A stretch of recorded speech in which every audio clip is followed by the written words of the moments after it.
এই এভরিওয়ান, আমি রিমা। তো এটা হচ্ছে আমার ফার্স্ট ইউটিউবের কোনো শর্টস, আর হচ্ছে যেটা হচ্ছে গেট রেডি উইথ মি। তো আমি আজকে রিলস শুট করবো, তার জন্য আমি গেট রেডি উইথ মি করছি। তারপরে আমি এখানে একটুখানি অ্যালোভেরা জেল নিয়ে আমার মুখে কিছুভাবে একটু থোপে টোপে দিলাম, যে যাই যাক একটু বাজে দেখতে, একটু মেকআপ করে যদি সুন্দর লাগে, তো যার জন্য একটু থোপে টোপে নিয়েছি। তারপর দেন আমি একটু অফ ক্যামেরাতে আমি আমার ফাউন্ডেশন ব্লেন্ড করে চলে এসেছি।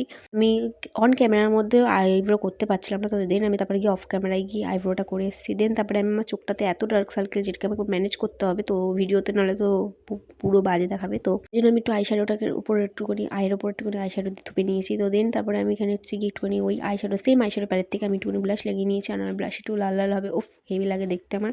ব্লাশ লাগানোর পরে আমি একটা হাইলাইটার লাগিয়েছি, যেটা আমার হাইলাইটারটা খুব ফেভারিট হাইলাইটার। তো আমার খুব ভালো লাগে যে গাল ফাল চকচক চকচক করবে, এটা আমার খুব ভালো লাগে হাইলাইটার লাগাতে। তার জন্য আমি এখানে একটু ভরে ভরে ভরে ভরে হাইলাইটার লাগিয়ে নিলাম। দেন তারপরে আমি সেই সেম যেটা দিয়ে আমি আইব্রো করেছি সেই কাজল টাইপের দিয়ে ওটাতে আমি কাজল পরে নিয়েছি চোখের মধ্যে। আর খুব ভালো লাগছিলো আমার চোখটাকে, আমার থেকে আমি ক্রাশ খেয়ে গেছি। তারপরে আমি একটা খয়েরি কালার লিপস্টিক দিয়ে আমার লিপটাকে লাইন করে নিয়েছি। দেন তারপরে একটা নিউড শেড দিয়ে আমি লিপটাকে ম্যানেজ করে নিলাম। দেখলাম যে একটু না অরেঞ্জ অরেঞ্জ লাগছে, তো তার জন্য একটুখানি ওখানে কনসিলার দিয়ে আমি একটু ম্যানেজ করে নিলাম। তো দেন তারপরে আমি এই করে আমি রেডি হয়ে গেছি। আর আমার লুকটা কেমন লাগছে তোমরা প্লিজ কমেন্টে জানিও। অ্যান্ড ভালো লাগলে ভিডিওটাতে লাইক কমেন্ট শেয়ার করে দিও।